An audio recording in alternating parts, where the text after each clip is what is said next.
time mangyari ng programa ni Bossing sa Gumawa na lang kayo ng kuan doon sa kabila. Anong programa doon? May wamali na. Didagdagan nyo, di ba? Yung 24/7, palitan nyo na lang ng pangalan. Doon nyo i-continue. Mahalay natin, di ba?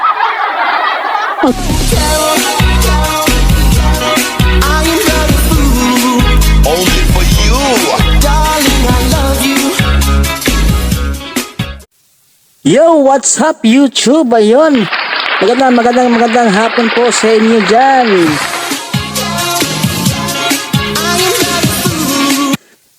Kamusta po ang ating mga OFW natin sa ibang bansa? Ayun, sana sa mabuting kalagayan po kayo.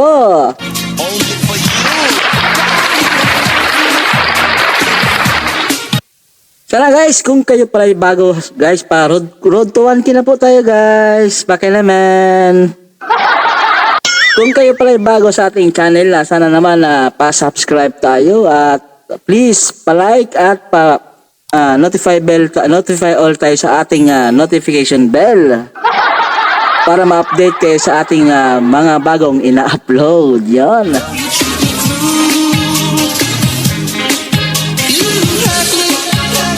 Para naman tayong kung ano ito, balios, pasayaw-sayaw. So guys, ayun ang video na to ay hatid natin kay Artista Life Update. Ito ba yung channel niya, Artista Life Update? Subscribe natin siya at lagay ko lang sa description ang kanyang channel. Ayun guys, pabisita sa kanyang channel na hatid natin ang video ngayon sa kanya.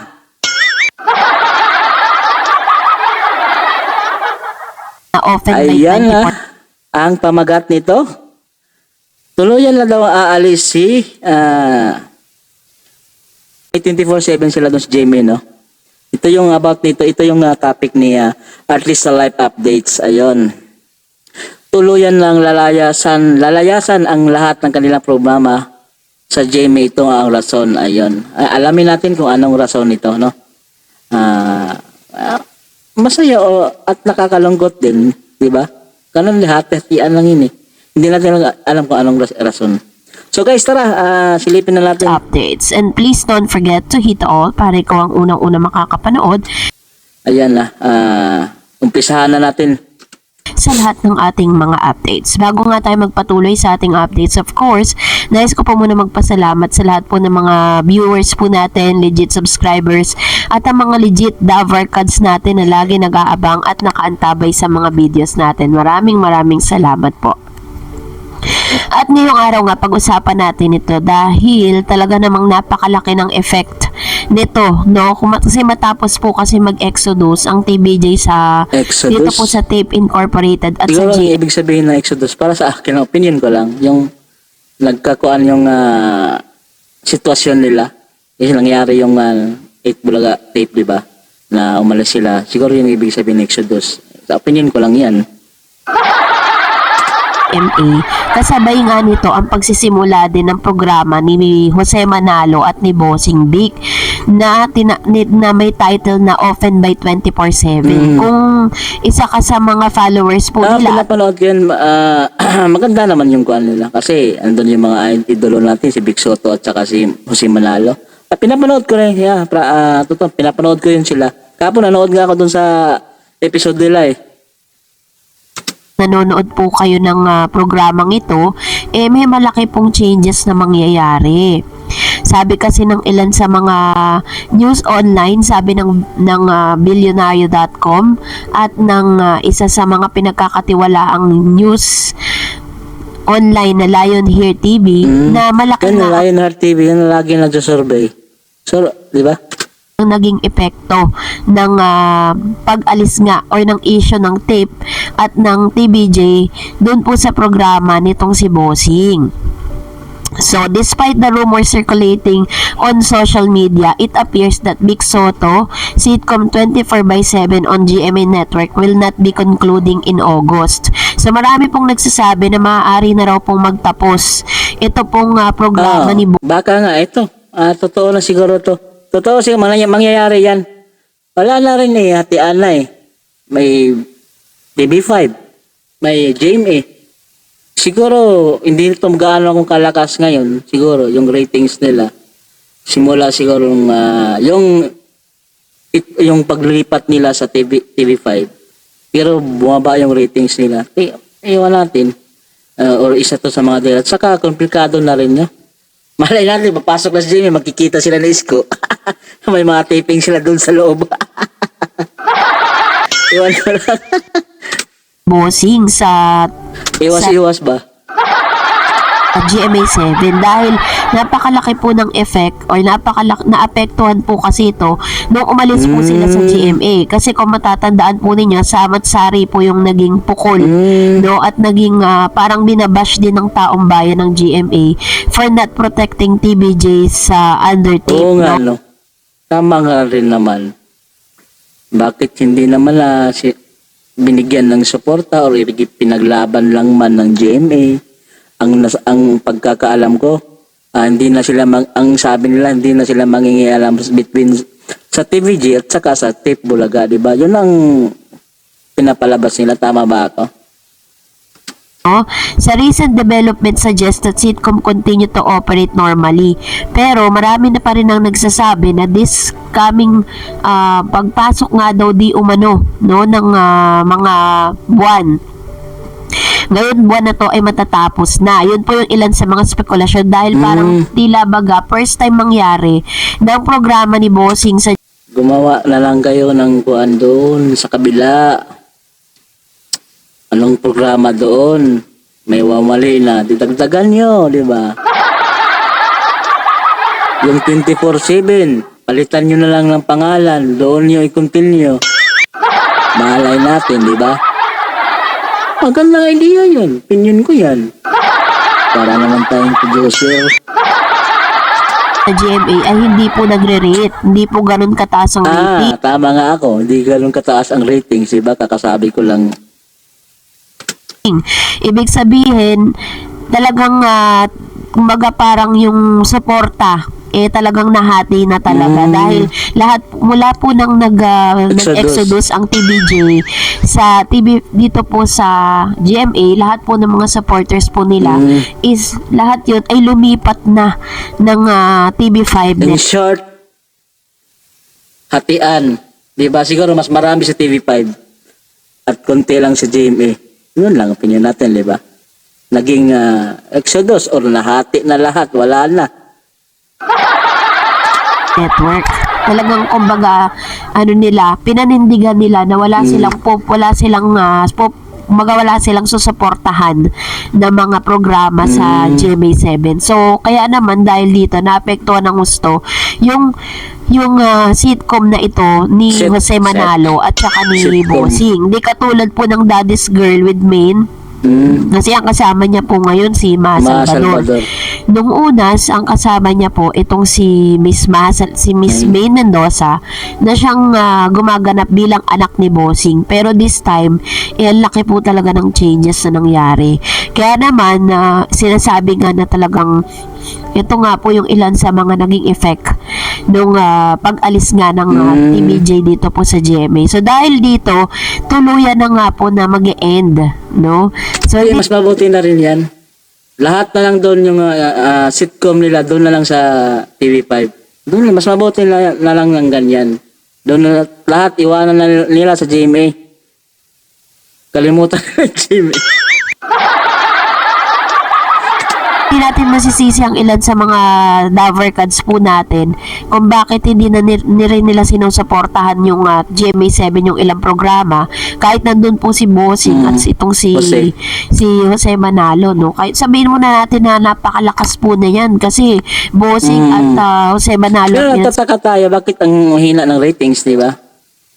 sama sa isang sitcom talagang yan papanoorin ng tao pero nagtaka po ang lahat kung bakit ganun na lang po no ang nangyari. Kaya naman asahan po natin Hindi kasi maganda. Hindi maganda panoorin kung meron kang programa din sa kabilang stasyon saka sa sitwasyon nila ngayon, di ba magulo pa ang ang kanilang may kaso pa sila sa korte. Dahil dyan kasali pang GMA. Tapos may sitcom sila sa GMA, di ba? Ang awkward naman. Ang hindi maganda, di ba? Para sa akin lang yan. Pag ganun ka sa kabila, nung time show, naging kalaban na nilang GMA eh. Di ba kinasuhan nila ang GMA? Tama ba ako? Di ba tapos nag-taping pa sila dun para sa Open 24/7, di ba? Ang awkward, ang pangit pa. Basta, ang pangit tingnan na. Ewan ko lang, para sa akin lang yan. Na mag-end na po ito. Dahil Hanggang yung August na lang daw.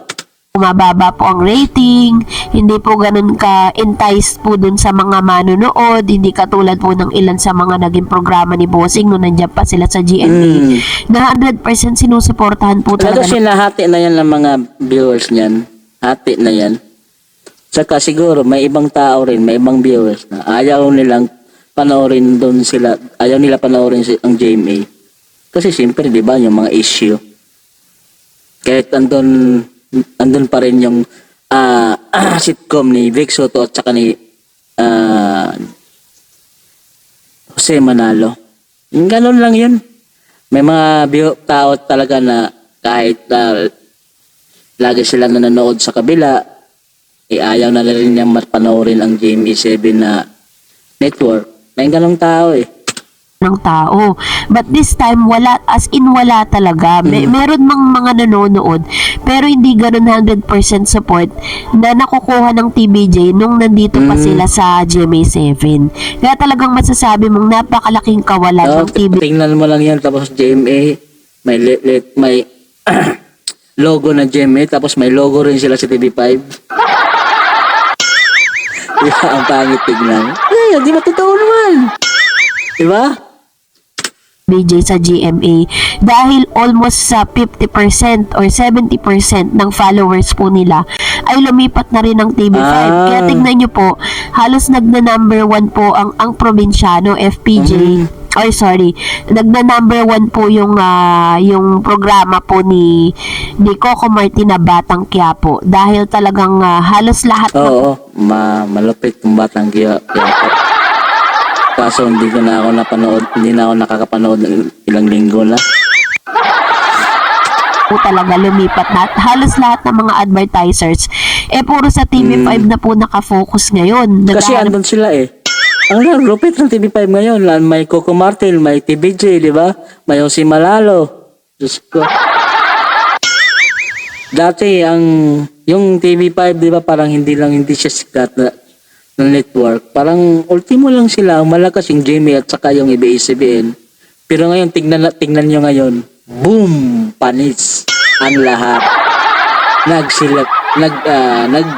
Naglipatan, di ba?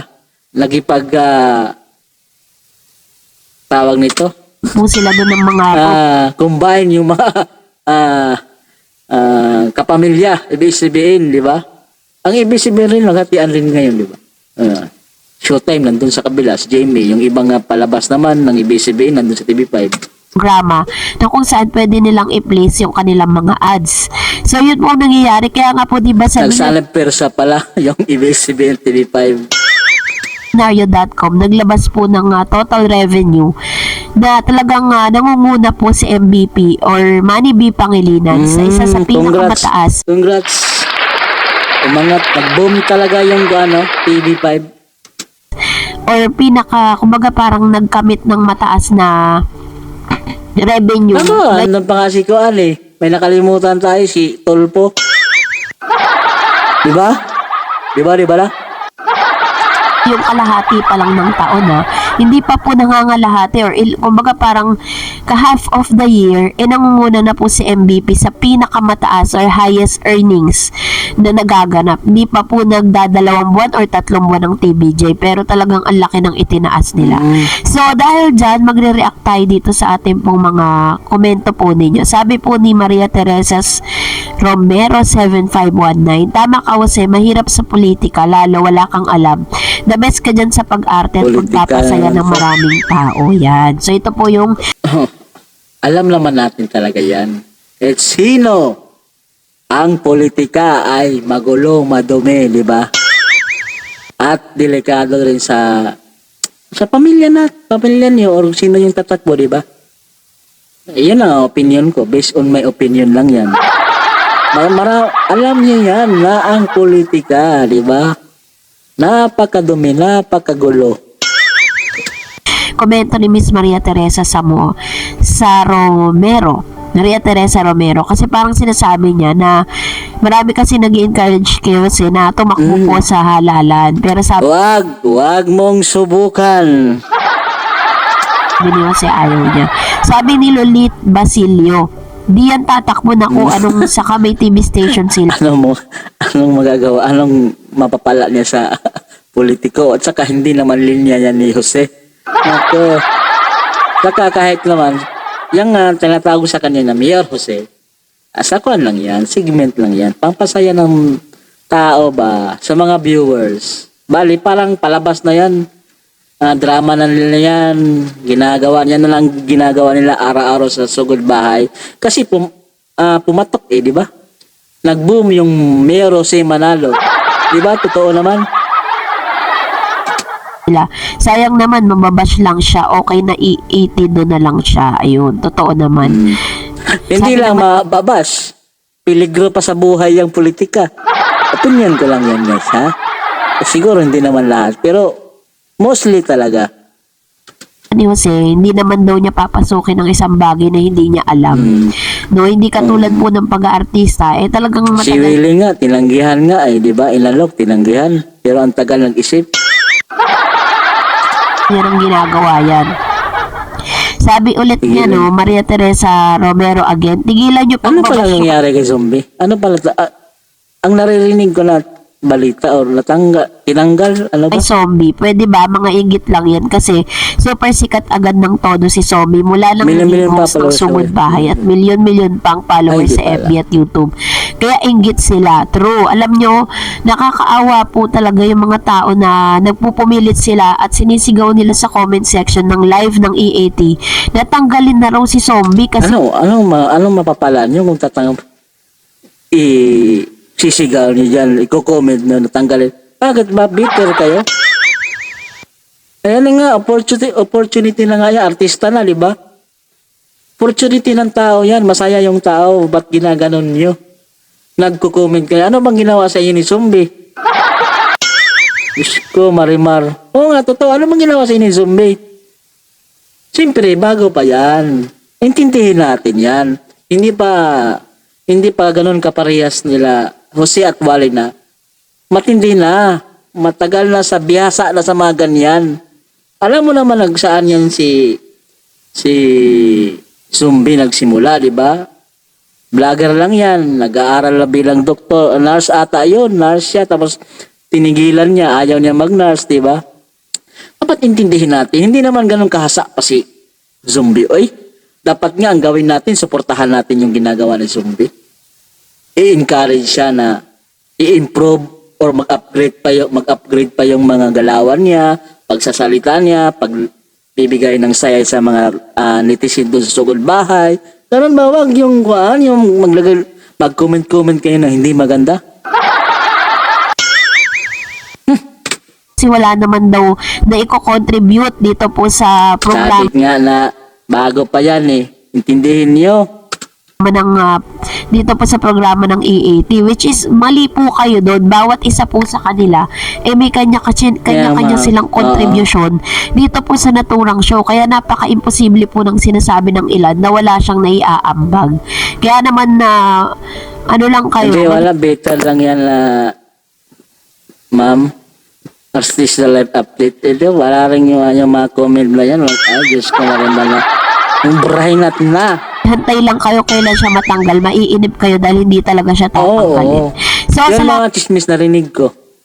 Pero hindi ako naniniwala kasi imposible naman. Kinuha nila tapos tanggalin. Sila ang nagkuha niyan, TBJ. Tapos tatanggalin lang. Talaga itong mga passer ba?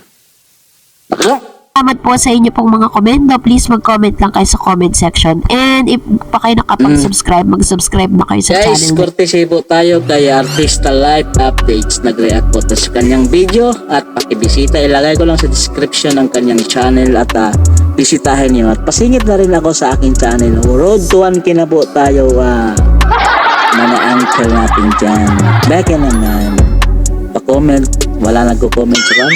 Pasensya na kayo guys, hindi naman tibiyasa sa pag-react dito. Sana ayun, hanggang dito na lang ang ating reaction video at sana may napulot kayong balita tungkol sa showbiz, tungkol sa TVJ. Yan. Hanggang dito na lang guys. God bless po and ingat kayo lag. Bye bye.